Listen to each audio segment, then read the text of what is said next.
ગુર્જરપતિ મૂળરાજદેવ ભાગ 2 લેખક ધૂમકેતુ પ્રકરણ 23 ધરણીવરા પરમાર। માધવ મંત્રીને બહુ રાહ જોવી પડી નહીં। ધવલ રાઠોડને પણ સર્વદેવની વાત સાચી લાગી હતી। આ ધરણીવરા છેક ભિન્નમાલ શ્રીમાલ સુધી પોતાનો પ્રદેશ છે એમ દાવો કરતો હતો અને એ પ્રમાણે વારંવાર પોતાના સૈન્યને દોરતો રહેતો। એ તો માલવપતિ મુંજના પ્રબળ સૈન્યબળ સામે જેમ બધાને નમતું જોખવું પડ્યું તેમ તેને પણ નમતું જોખવું પડ્યું હતું, એટલે હમણાં શાંત થઈ ગયો હતો। ધવલ રાઠોડને લાગ્યું પરમાર છૂટો રહ્યો જોખમકારક છે, માલવાના આશ્રિત લેખે વધારે જોખમકારક છે। એ પાટણ સાથે હોય એમ જ પોતાની પણ સલામતી હતી। પાટણપતિ મૂળરાજદેવને એણે જાણ્યા હતા। એણે સર્વદેવની વાતને સંમતિ આપી। પરમાર સર્વદેવ સાથે પાટણ આવી રહ્યો હતો। એ શા માટે આવે છે એ માધવે તો જાણી લીધું હતું, પણ આ તક હતી જ્યારે બધા જ પાટણના કર્મચારીઓ ભેગા થાય અને ચામુંડરાજનો પણ રાજ્યાભિષેક મહોત્સવ નક્કી થાય। પરમાર ધરણીવરા પણ તે વખતે અહીં હોય, બીજા પણ હોય, ચૌલુક્ય રાજનું ગૌરવ થાય। પછી મહારાજ મૂળરાજદેવ રાજકાજમાંથી વિદાય લેવા માગતા હતા। માધવી પણ ત્યાં તેમની સાથે બેસી જવાની હતી, પોતે પણ બેસી જવાનો હતો। ચૌલુક્ય વંશની પરંપરા સ્થપાતી હતી। વૃદ્ધ થયે રાજા વિદાય લે એ પરંપરા ચૌલુક્ય વંશમાં ચાલુ કરવાની હતી અને મહામત્યની પ્રથાને પણ ગૌરવ અપાતું હતું। એક દિવસ સર્વદેવ પંડિત, ધરણીવરા પરમાર, તેના હસ્તીરાજો, કેટલાક સૈનિકો, સેનાપતિઓ, મંત્રીઓ મોટા ભપકાભેરા દેખાવમાં આવી પહોંચ્યા। માધવે તેમના સત્કારમાં ખામી ન રાખી। એણે સર્વદેવ પાસેથી જાણી લીધું। વાત એમની વચ્ચે થઈ હતી તે પ્રમાણે જ હતી। બીજા દિવસે બધાને રાજદરબારમાં આવવાનું આમંત્રણ એણે આપ્યું। બરાબર સમયે મંત્રીશ્વર જંબક અને ખેરાલુનો રાણો જેહુલે બંને એમને લેવા ગયા। સોનેરી પાલખી, ગજરાજો, અશ્વરોહીઓ સાથે અર્બુદપતિ ભારે ભપકાથી રાજદરબારમાં આવ્યો। તે દિવસે પાટણની પ્રજાએ પહેલી જ વખત કોઈ પ્રદેશપતિને આ પ્રમાણે પાટણના સિંહાસન પ્રત્યે આવેલો જોયો। આખે રસ્તે લોકમેદની જામી હતી। અટારી, છજા, ગો, ખગાશી બધે માણસ જ માણસ હતા। સેંકડો પુષ્પો એના ઉપર વેરાતા હતા। પાટણનો જૈના ધવામાંથી ઉઠતો હતો। પાટણની નગરી પહેલવહેલી ખરેખરી રાજમહત્તા કોને કહેવાય તેનો અનુભવ કરતી હતી। અર્બુદપતિ ધરણીવરા પરમાર રાજચોકમાં આવ્યો। વીર ચાપોદકટને સેનાધ્યક્ષ અભય ચાવડો ત્યાં ઊભા હતા। તેમણે પરમારને રાજદરબારમાં દોર્યો। સર્વદેવ પંડિત, મુખ્યમંત્રીઓ બધા પાછળ પાછળ ચાલ્યા। રાજદરબારનો આજનો શણગાર પણ જુદો જ હતો।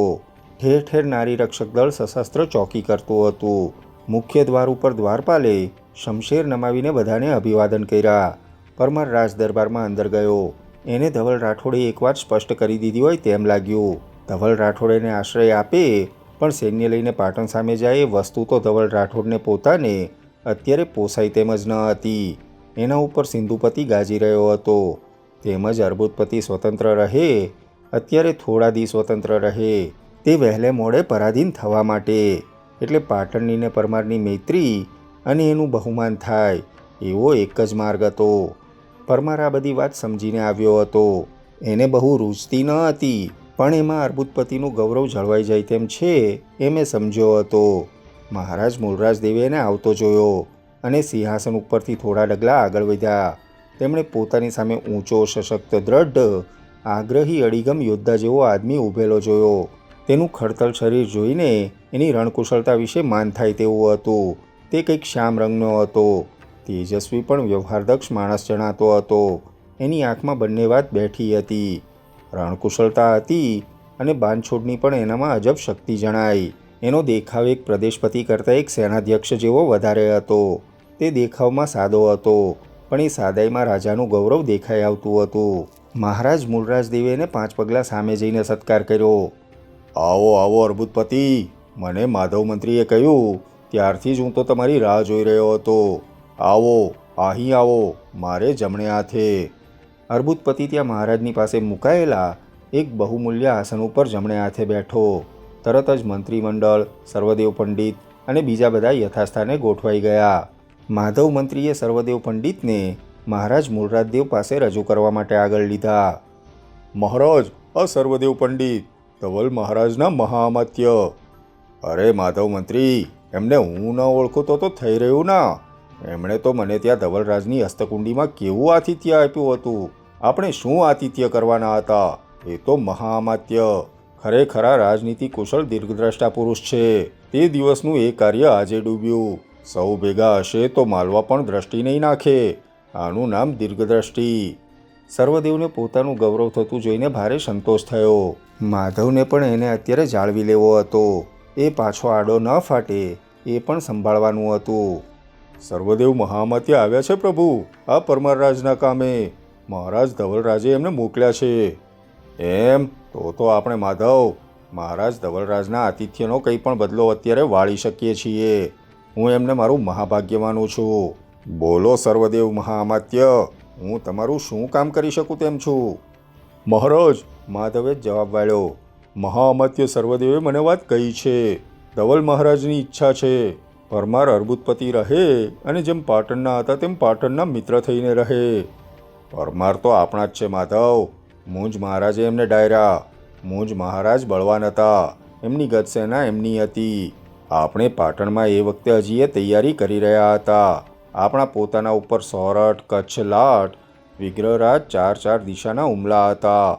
એટલે પરમારે પોતાના હાલ મેવાડના શક્તિકુમારના પાટનગર આઘાટ જેવા ન થાય તે માટે આપણી મુશ્કેલી જોઈને વ્યવહારુ માર્ગ કાઢ્યો. થોડો વખત માલવાને નમી ગયા. આજે બધું પાછું હતું તેવું થઈ જાય છે. મુંજરાજ ગયા તેની સાથે જ માલવાની સત્તા પણ અર્બુદ ઉપરથી આળસી ગઈ. આપણી ગતસેના તૈયાર થઈ ગઈ છે. આપણે અર્બુદપતિને ગમે તે ક્ષણે મદદ કરવા માટે હવે બેઠા છીએ. અર્બુદપતિ આપણા હતા, હવે પાછા તેઓ આપણા થયા છે. ધવલ મહારાજના શબ્દનું આપણે માન રાખવાનું જ રહ્યું. ક્યાં છે યુવરાજ ચામુંડ? એને બોલાવ, વાત ખીલે બંધાઈ જાય. પરમાર ધરણીવાળા વાતને સમજો. મહારાજ મૂલરાજદેવ એને પ્રથમની સ્થિતિમાં મૂકી દેવા માગતા હતા. તેણે કંઈક દ્રઢ સ્વરે કહ્યું, મહારાજ, પાટણ બળવાન થતું આવે છે. ભલે એ બળવાન થાય, અમને તો મિત્ર જ માને. આ સર્વદેવ મહામાત્ય રહ્યા. ધવલ મહારાજ પણ એ ઈચ્છે છે. અમે હવે અમારી સ્વતંત્રતા વેચવા નથી માગતા. માધવ સાંભળી રહ્યો. પરમાર હજી પોતાના સ્વતંત્ર શાસનનું સ્વપ્ન સેવી રહ્યો હતો. તેણે તરત કહ્યું, અર્બુદપતિ મહારાજ, હું તમને એક વાત સ્પષ્ટ કરી દઉં. ધવલ મહારાજ પણ એ ઈચ્છતા નથી, અમે પણ ઈચ્છતા નથી. ભવિષ્યમાં તમને એકલા જોઈને તેલપ આવે, માલવા આવે. અત્યારે તમારા માટે થઈને અમારે હવે થવા દેવું નથી. તમે પાટણના જેમ હતા તેમ મિત્ર પ્રદેશપતિ મંડલેશ્વર થઈ રહો. અમારા માટે બહુમાન છે એમ અમે માનીશું. તમે પણ માનજો. આવી વાતચીત સ્પષ્ટ થઈ ગઈ છે. વધારે મહામાત્ય સર્વદેવ પંડિત કહેશે. વાત માધવ મંત્રી રાજે કહી તેમ જ સમજવાની છે પરમારરાજ. પણ તો શું કહું હવે? તમે બધા મોટા છો, હું નાનો છું. પણ મેં રાજપૂતી વેચી નથી, વેચવાનો પણ નથી. મરતા તો મને પણ આવડે છે. પરમારનો અવાજ કડક થયો. અર્બુદ મહારાજ મૂળરાજદેવનો દ્રઢ રણકા ભરેલો અવાજ આવ્યો. અમે પણ રણ ખેડ્યા છે. રાજપૂતી વેચી નથી અને કોઈએ વેચે એમ અમે કરવા માગતા નથી. પણ આ તક છે. પાટણને અર્બુદ એકબીજાની પડખે હશે અને અર્બુદ ઉપર પાટણનું છત્ર છે એમ બધા જાણતા હશે તો લાભ તમને જ છે. તમારા ઉપર આવતા પહેલાં 1000 વાર વિચાર કરશે. તમે વિચારો, તમે અમારા હતા, અમારા છત્રમાં હતા, મહામંડલેશ્વર હતા. એ તમારી સ્થિતિમાં વધારે લાભ છે, વધારે માન રહેવાનું છે. તમે કંઈ ગુમાવતા નથી. ગુમાવ્યું હતું મુંજ મહારાજ પાસે, પાછું મેળવો છો. હું પણ એમ માનું છું, સર્વદેવ બોલ્યો. અને હું પણ, માધવે કહ્યું. અર્બુદ મહારાજ, હું ગલઢો 2 વેણ મારા અનુભવના કહું, ખેરાલુનો રાણો બોલ્યો. અમારો જમાનો જુદો હતો, આ જમાનો જુદો છે. એ વખતે તૈયાર રહેવાના કહેણ મોકલાતા. યુદ્ધમાં રંગ હતો, નીતિ હતી, છટા હતી, રાજપૂતી હતી, મોજ હતી, રણરંગની ખાતર રંગ હતો. અને આજે તમે સાંભળ્યું નહીં? તેલપે મહારાજ મુંજ જેવાનું શું કર્યું? એમાં દેખાય છે ક્યાંય રણરંગ? અને એ ઓરંગલ પત્તનનો મહામંત્રી કમલાદિત્ય પણ કેવો? મુંજ મહારાજને સપડાવવા એણે પોતાના નાકકાન ઘરેણે મૂક્યા. હદ થઈ ગઈ ના? જંબક મંત્રી બોલ્યો. નાકકાન ઘરેણે મૂક્યા? ત્યારે નહીં, એણે જ ઢોંગ કર્યો મુંજ મહારાજ પાસે. મારા નાકકાન કપાઈ ગયા ઓરંગલ પત્તનમાં, કારણ કે મેં તમારી સામે યુદ્ધ લેવાની તેલપને ના પાડી માટે. આવું કપટ? કપટની વાત તો પહેલેથી છેલ્લે સુધી ચાલતી રહી. એમાં યુદ્ધ હતું જ ક્યાં? મૃણાલવતી જેવી પોતાની બહેનને આ મસ્તી એણે મુંજ મહારાજ પાસે રાખી હશે. પણ આ તો હદ થઈ ગઈ. એટલે જ બા, જેહુલ મોટે સાથે બોલ્યો, અમે તમને આ કહ્યું. હવે તો આવા મહામાત્યો હશે, ચતુરંગી સેના હશે, ગજરાજો હશે તો માંડ ટકી શકાશે. પાટણનું ગજ સૈન્ય અમસ્તું તૈયાર કર્યું છે. તમે ભા સમજશો તો વાત આપણા સૌના હિતની છે.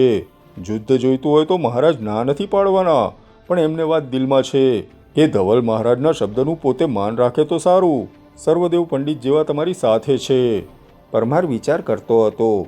કંઈક વધારે છૂટછાટ મેળવી લેવાની એની નેમ હતી. એટલામાં ચામુંડ આવતો દેખાયો. મહારાજે એને પોતાની પાસે બોલાવ્યો. ચામુંડ, આ પરમાર આવ્યા છે. શું કરવું છે? ધવલ મહારાજની ઈચ્છા છે, એમનો સંદેશો છે. મહામાત્ય સર્વદેવ પંડિત એ માટે આવ્યા છે. આપણે એમને ફરીને સ્થાપિત કરવાના છે અર્બુદપતિના પદે. તે તો બરાબર છે. ધવલ મહારાજનો શબ્દ આપણા આંખ માથા ઉપર. પણ પરમારને વાત સમજાવી, તેઓ સમજ્યા છે? એમને વાત સમજાવી છે. એમના હિતની વાત છે એમ તેઓ સમજ્યા છે. માધવે કહ્યું, આપણે એમને ફરી સ્થાપવા જ રહ્યા, કારણ કે ધવલ મહારાજનો શબ્દ અફળ ન જાય. મારી ના નથી, પણ તેઓ જેમ હતા તેમ થઈ રહે તો. આપણા મિત્ર, આપણા યુદ્ધ સાથી, આપણા મહામંડલેશ્વર. આપણે વિપત્તિ વખતે એમના તરફ નજર રાખીએ એવા સમર્થ. એમની વિપત્તિમાં આપણે દોડીએ. ચામુંડના શબ્દોથી મહારાજ પણ પ્રસન્ન થઈ ગયા. એને બોલતા આવડતું હતું, શસ્ત્ર વાપરતા આવડતું હતું, યુદ્ધ દેતા આવડતું હતું, લેતા આવડતું હતું. એ યોગ્ય વારસ હતો. તો મહારાજ, પરમારને હવે શપથ આપો. ક્યાં છે રાજપુરોહિત સોમ શર્મા? એક તરફથી રાજપુરોહિત સોમ શર્મા તરત આવતો દેખાયો. તેજસ્વી ગોર બ્રાહ્મણ કાંતિનો એ પુરુષ બધાના માનનો અધિકારી હોય એવા ગૌરવથી આવી રહ્યો હતો. તેના એક હાથમાં જલપાત્ર હતું. પરમારને વધુ વિચારે જ ચડવા ન દેવો, એટલે માધવ મંત્રી દ્વારા કરવા માગતો હતો. તેણે સોમ શર્માને અભિવાદન કરતા કહ્યું, રાજપુરોહિત મહારાજ, આજે તમે અર્બુદેશ્વરની દ્રઢ રાજભક્તિને સોમનાથ ભગવાનના જળ શપથથી વધુ દ્રઢ બનાવો. એમની ઉપરથી માલવરાજની સત્તા ચાલી ગઈ છે.